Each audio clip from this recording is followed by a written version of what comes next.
नमस्कार, देवभूमि समाचार देख रहे हैं आप। आपके साथ मैं हूं स्वीटी दीक्षित। बुलेटिन की शुरुआत करेंगे महत्वपूर्ण जानकारी के साथ। उत्तराखंड से बड़ी खबर है, नए साल में सीएम दे सकते हैं 3 बड़े तोहफे। वरिष्ठ कार्यकर्ताओं को मिल सकते हैं दायित्व, मंत्रिमंडल विस्तार का भी मिल सकता है तोहफा। और बता दें कि उत्तराखंड इस वक्त की अहम जानकारी, जहां 3 बड़े तोहफे सीएम दे सकते हैं नए साल में। और मंत्रिमंडल विस्तार भी हो सकता है, वरिष्ठ कार्यकर्ताओं को मिल सकता है दायित्व। अभय कैंतुरा हमारे साथ जुड़ चुके हैं ज्यादा जानकारी के लिए। अभय, नया साल आने वाला है और कहा यह जा रहा है कि 3 बड़े तोहफे उत्तराखंड की जनता को मिल सकता है। जी बिल्कुल, ये कह सकते हैं कि मुख्यमंत्री पुष्कर सिंह धामी नए साल के अवसर पर 3 बड़ी घोषणाएं यहाँ पर कर सकते हैं, जो राज्य हित के लिए, पार्टी हित के लिए और प्रदेश हित के लिए जरूरी यहाँ पर कही जा सकती है। क्योंकि मुख्यमंत्री पुष्कर सिंह धामी का जो मंत्रिमंडल है उसमें 4 मंत्रियों के पद अभी तक रिक्त बचे हुए हैं। सरकार के जो सहयोगी हाथ कहे जाते हैं दायित्वधारी, उनमें अभी दायित्वधारियों के कई पद अभी भी खाली है। निगमों के जो अध्यक्ष हैं वो अभी खाली है। और ऐसे में राज्य सरकार उन सभी पदों पर पार्टी के जो वरिष्ठ कार्यकर्ता है, पार्टी के जो विधायक है, उनको अहम जिम्मेदारी यहाँ पर सौंप सकती है। मंत्रिमंडल के जो 4 रिक्त मंत्रियों के जो पद बचे हुए हैं उस पर भी पार्टी के जो वरिष्ठ विधायक है उनका नंबर यहाँ पर आ सकता है। क्योंकि कई ऐसे विधायक हैं जो मंत्री पद के लिए उपयोगी यहाँ पर साबित है। लेकिन इंतजार सिर्फ इस बात का हो रहा है कि मुख्यमंत्री पुष्कर सिंह धामी कब इस बात की हरी झंडी देते हैं। मुख्यमंत्री पुष्कर सिंह धामी की जो अभी तक की जो पार्टी नेतृत्व से जो बातचीत हुई है उसमें यह सीधे तौर पर समझा जा सकता है कि अब इस मामले पर अंतिम निर्णय मुख्यमंत्री पुष्कर सिंह धामी को करना है। जल्द ही उनकी तरफ से नए साल के अवसर पर यह तोहफा यहाँ पर दिया जा सकता है। पार्टी के कई वरिष्ठ विधायक ऐसे हैं जो पूर्व सरकार में मंत्री भी यहाँ पर रहे, इस बार भी विधायक चुनकर यहाँ पर आए, तो उनका नंबर यहाँ पर मंत्री पद के लिए उपयोगी है, तो उनको बड़ी सौगात यहाँ पर मिल सकती है। इसके अलावा राज्य सरकार की तरफ से जो आरक्षण का जो विधेयक सदन के पटल पर रखा गया था, जिसको सदन में ध्वनि मत से पास कराने के बाद प्रबंध समिति के सबूत हो गया था, उसको भी सदन के पटल पर लाने की कोशिश सरकार की रहेगी। और उम्मीद की जा सकती है कि जल्द ही राज्य में यानी नए साल के दौरान जो राज्य सरकार का विशेष सत्र जो आहूत होगा उसमें उस विधेयक को पास कराने का काम किया जाएगा, जिसमें राज्य आंदोलनकारियों को 10% क्षैतिज आरक्षण का जो लाभ दिया जाना है वो यहाँ पर पास हो सकता है। और मुख्यमंत्री की तरफ से उसके नए साल के तौर पर एक पैसे के रूप में राज्य आंदोलनकारियों को ये सौगात भी दी जा सकती है। राज्य हित के लिए बड़ा निर्णय इसमें भी समझा जा सकता है, क्योंकि जिस आंदोलन को चलाकर राज्य प्राप्त हुआ था, जिस आंदोलन में कई आंदोलनकारियों ने अपनी शहादत दी थी, आज उन्हीं आंदोलनकारियों के परिजनों को, उनके आश्रितों को राज्य सरकार अपनी जो राज्य अधीन की जो सेवा है उन्हें 10% क्षैतिज आरक्षण देना चाहती है। पूर्व में ये निर्णय लागू हो चुका था, लेकिन हाईकोर्ट के निगम का इस निर्णय को यहाँ पर रोक दिया गया था। हाईकोर्ट ने इस निर्णय को यहाँ पर गैर ठहराया था। इस जो आरक्षण का जो लाभ मिल रहा था उसको रोकने का काम हाईकोर्ट की तरफ से किया गया था। लेकिन राज्य सरकार ने हाईकोर्ट के बाद अब इस विधेयक में कुछ संशोधन यहाँ पर किए। प्रबंध समिति की तरफ से उस पर सुझाव यहाँ पर लिए गए और एक बेहतर विधेयक बनाने का काम अब यहाँ पर किया गया। और जल्द ही सरकार की तरफ से विशेष सत्र बुलाकर उस आरक्षण विधेयक को यहाँ पर सदन के पटल पर रखने का काम किया जाएगा। तो ये समझा जा सकता है कि मुख्यमंत्री पुष्कर सिंह धामी लगातार राज्य हित के लिए, राज्य के विकास के लिए और राज्य की जनता के लिए जो उपयोगी निर्णय है उनको लेने का काम यहाँ पर कर रहे हैं। मुख्यमंत्री पुष्कर सिंह धामी त्वरित गति से जो रफ्तार अपने निर्देश सप्ताह से चल रहे हैं, तो ऐसे समझा जा सकता है कि जो लक्ष्य उन्होंने चुना है 2025 तक उत्तराखंड राज्य को विकसित राज्यों की श्रेणी में शुमार करना है, तो उस लक्ष्य को प्राप्त करने की कोशिश यहाँ पर की जा रही है।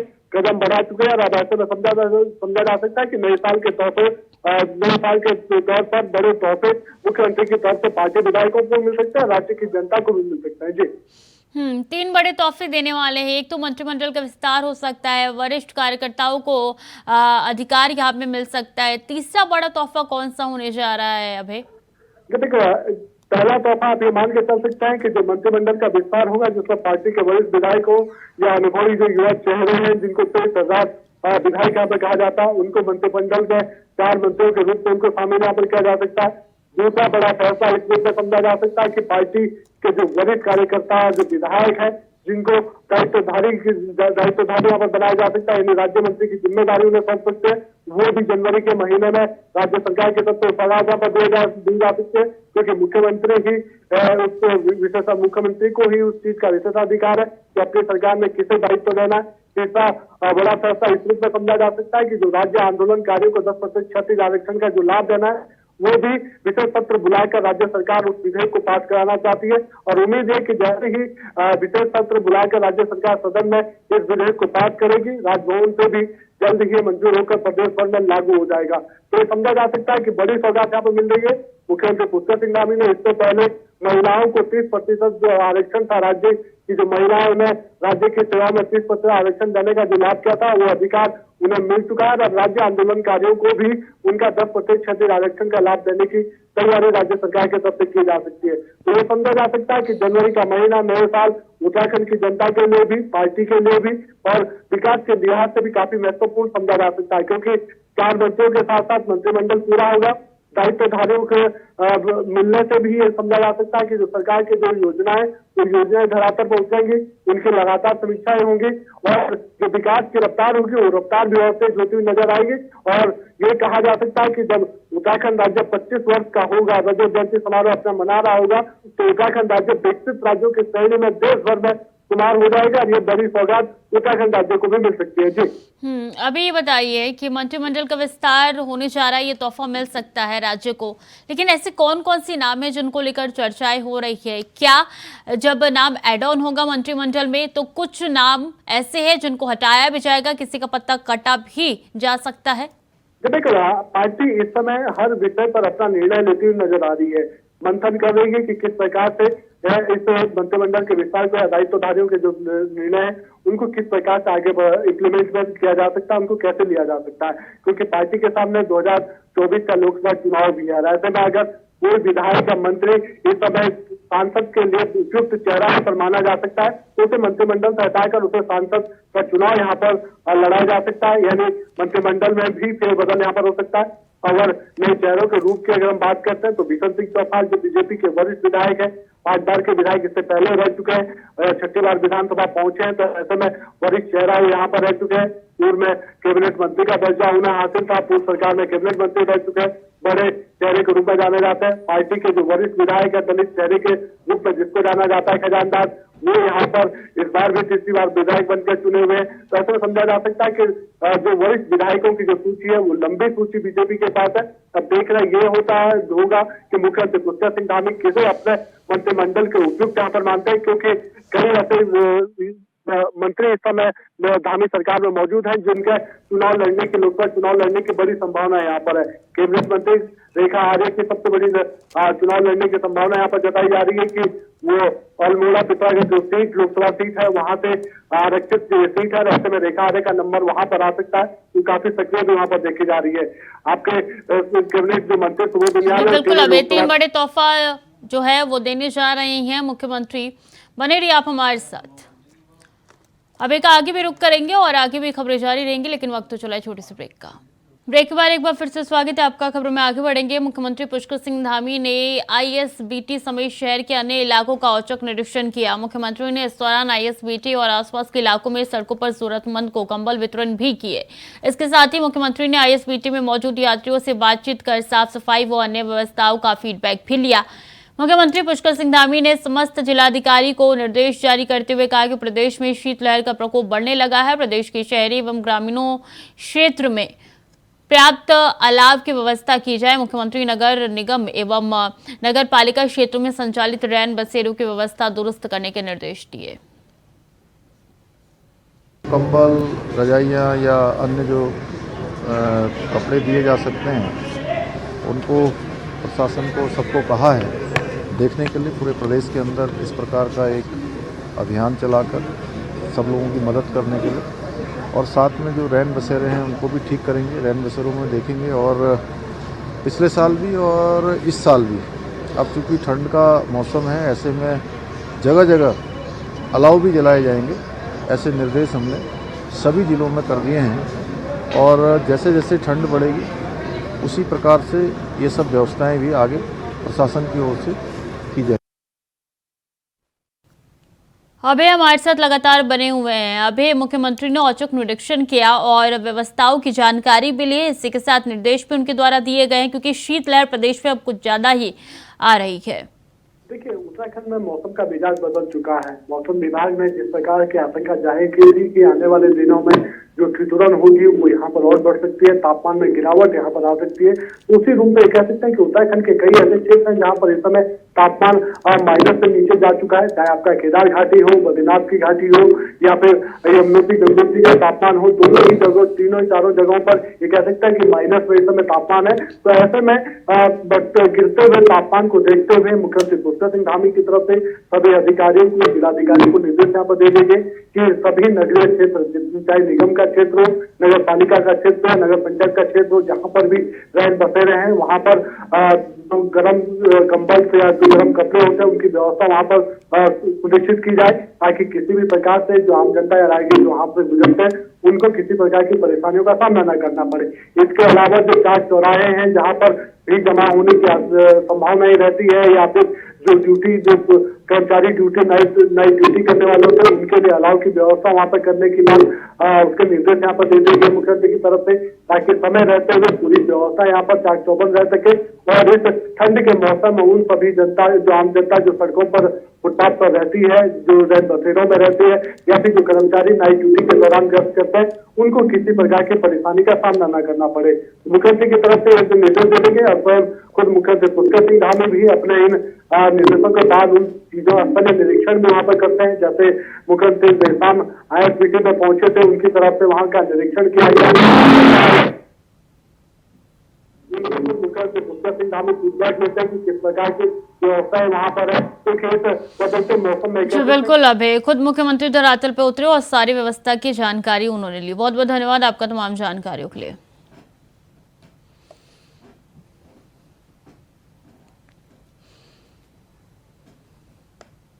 और उत्तराखंड के स्वास्थ्य मंत्री धन सिंह रावत ने चिकित्सा स्वास्थ्य महानिदेशालय में एक महत्वपूर्ण बैठक की। बैठक में नर्सिंग स्टाफ भर्ती में नियुक्ति को लेकर अधिकारियों को समन्वय बनाने के लिए कहा गया। मंत्री धन सिंह रावत ने मीडिया से बातचीत में कहा है कि जल्द ही सभी नर्सिंग स्टाफ को प्रदेश में नियुक्तियां दी जाएगी। हालांकि उन्होंने ये भी कहा है कि विभागीय स्तर पर किसी भी तरीके की कोई लेट लतीफी नहीं है।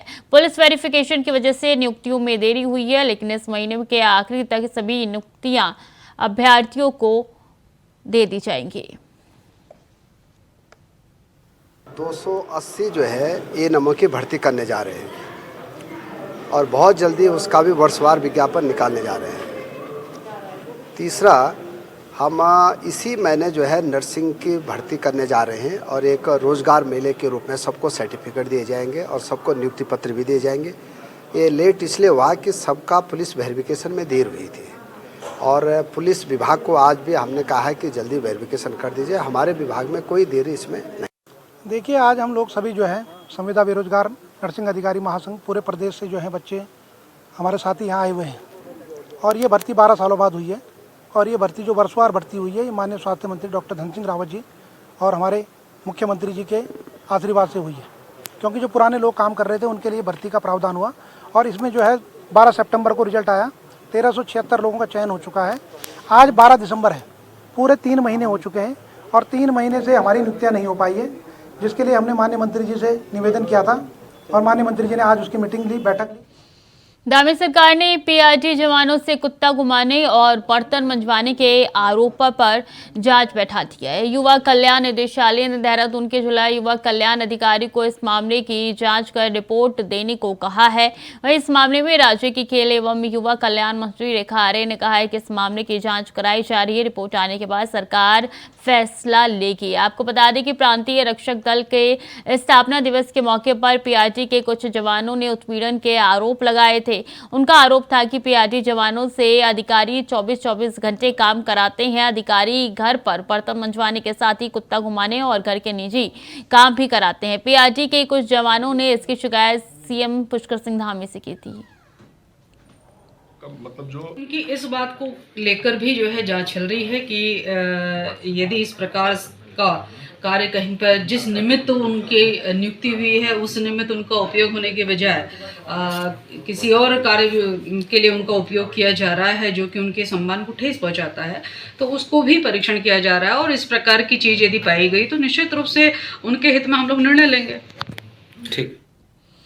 कार्बन टाइगर रिजर्व से लगते ग्रामीण क्षेत्र में लगातार बढ़ी बाघों और गुलदार की मूवमेंट से ग्रामीणों में डर का माहौल पैदा हो गया है। पिछले 1 माह से बाघ इस क्षेत्र में 2 महिलाओं सहित 5 मवेशियों को अपना निवाला बना चुके हैं। हालांकि पार्क प्रशासन ने एक बाघिन और उनके शावक को ट्रैंकुलाइज भी किया है, उसके बाद भी लगातार इनकी मूवमेंट देखी जा रही है। आपको बता दें कि पिछले कई सप्ताह से कार्बेट व उससे सटे वन प्रभागों में बाघ का आतंक बना हुआ है। ऐसे में रामनगर से लगते कई क्षेत्रों के लोगों में दहशत का माहौल है। कार्बेट के डायरेक्टर ने बताया है कि हमलावर बाघ को लगातार मॉनिटर करने का प्रयास किया जा रहा है। साथ ही उन्होंने ग्रामीणों से अपील करते हुए कहा है कि वो जरूरी काम होने पर ही बाहर निकले, वो जल्द ही बाघ को पकड़ लेंगे।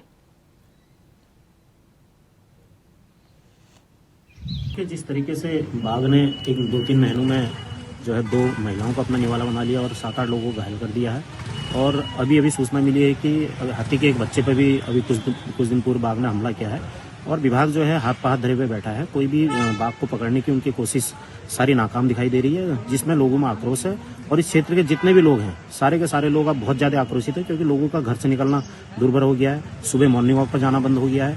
लोग जो है शाम के टाइम पे शाम होते ही अपने घरों में कैद हो जा रहे हैं। तो निश्चित रूप से ये एक भय और आतंक का माहौल हमारे इस क्षेत्र में बना हुआ है, जिसको लेकर लोग आक्रोशित हैं। देखिए, पिछले कई हफ्तों से कानिया और उसके आसपास के क्षेत्र हैं, वहाँ बाघ की साइटिंग्स हुई थी। कानिया क्षेत्र में हमने तत्काल कार्रवाई करते हुए चिन्हीकरण किया और बाघ और उसके शावक को रेस्क्यू भी कर लिया वहाँ से। अब दूसरे क्षेत्र में भी इस प्रकार की घटनाएं हुई हैं जहाँ पे कॉन्फ्लिक्ट के इंसिडेंट सामने आए हैं। जंगल के अंदर बाघों की प्रेजेंस है, ये सभी जानते हैं। बफर एरियाज में भी बाघ काफ़ी घूम रहे हैं, लेकिन हमें इस बात का भी ध्यान रखना है कि हम सही बाघ को चिन्हित करें। इस संबंध में कैमरा ट्रैप्स लगाए गए हैं, ड्रोन से हम निगरानी कर रहे हैं। हमारी जॉइंट पेट्रोलिंग टीम्स हैं, वो गांव में जनसंपर्क भी कर रही हैं और स्कूल के बच्चों को लाने ले जाने के लिए व्यवस्था की है कि हमारे फॉरेस्ट गार्ड्स और फॉरेस्टर्स और सक्षम वन कर्मचारी, हथियारबंद कर्मचारी हैं, वो उनकी मदद कर रहे हैं। और देहरादून पुलिस लाइन के ग्राउंड में प्रेस क्लब ने Ajay Gautam memorial cricket tournament का आयोजन किया। टूर्नामेंट के दूसरे दिन सूचना महानिदेश बंशीधर तिवारी ने मुख्य अतिथि के तौर पर शिरकत की। बंशीधर तिवारी ने बल्लेबाजी पर क्रिकेट की शुरुआत की और सभी खिलाड़ियों को शुभकामनाएं देते हुए कहा कि कोई भी प्रतियोगिता खेल भावना से ही होती है, जिसमें प्रतिस्पर्धा नहीं होती है। सिर्फ जीत की भावना से प्रतियोगिता होती है, किसी को पीछे छोड़ने की भावना नहीं होती। इस तनावपूर्ण वातावरण के बीच खेल शारीरिक और मानसिक रूप से स्वस्थ वातावरण बनाता है। देखिए, पहली बात ये है कि जो कोई प्रतियोगिता होती है वो खेल भावना से होती है और जहाँ प्रतियोगिता होती है वहाँ प्रतिद्वंदिता नहीं होती। प्रतियोगिता में हमेशा जीतने का भाव होता है, किसी को पीछे छोड़ने का भाव नहीं होता। तो ये जो सकारात्मकता होती है, निश्चित रूप से अगर हम कहें हमारे मन को, विचार को प्रसन्न रखती है और शारीरिक स्वास्थ्य के नजरिए से भी अगर हम देखें तो खेल कूद बहुत जरूरी है। और उत्तरांचल प्रेस क्लब के द्वारा जो ये क्रिकेट प्रतियोगिता आयोजन किया गया है, आयोजित की गई है, मेरी शुभकामनाएं हैं और एक सौहार्दपूर्ण वातावरण बनाने, मानसिक और शारीरिक रूप से स्वस्थ रखने में ये प्रतियोगिता कारगर सिद्ध। खबर लक्सर से है, जहां लक्सर क्षेत्र के हजारों किसान डीएपी खाद को लेकर परेशान हैं। आपको बता दें कि पिछले काफी समय से लक्सर गन्ना समिति और अन्य किसी भी सहकारी समिति के गोदाम पर एक भी डीएपी खाद नहीं है, जबकि धान और गन्ने की फसलों में डीएपी खाद बहुत जरूरी होती है। ऐसे में क्षेत्र के किसान मारे फिर रहे हैं। किसानी का कहना है कि डीएपी खाद न होने की वजह से गेहूं और गन्ने की बुआई में परेशानी आ रही है। उधर लक्सर गन्ना विकसित विकास समिति के सचिव सूरजभान का कहना है कि हमने इफ्को से 8000 डीएपी खाद के बोरे डिमांड की है, आजकल में ही हमारी समिति गोदाम में पहुंच जाएगी। हमने इफ्को कंपनी के एरिया मैनेजर से बार बार बात करते रहते हैं। पिछली रैक में भी उन्होंने हमें 5000 की डिमांड पर 318 कट्टे दिए थे और उसके बाद यही रैक लग रही है, आज या कल लग जाएगी, शायद कल तक खाद पहुंच जाएगा। इसमें हमारी 8000 कट्टों की डिमांड है। अब हमें देखो कितना देते हैं, पैसे हमारे पास हैं, हम उनके लगातार संपर्क में हैं। तो फिलहाल के लिए देवभूमि समाचार में इतना ही। खबरें लगातार जारी है, देखते रहिए इंडिया वॉइस।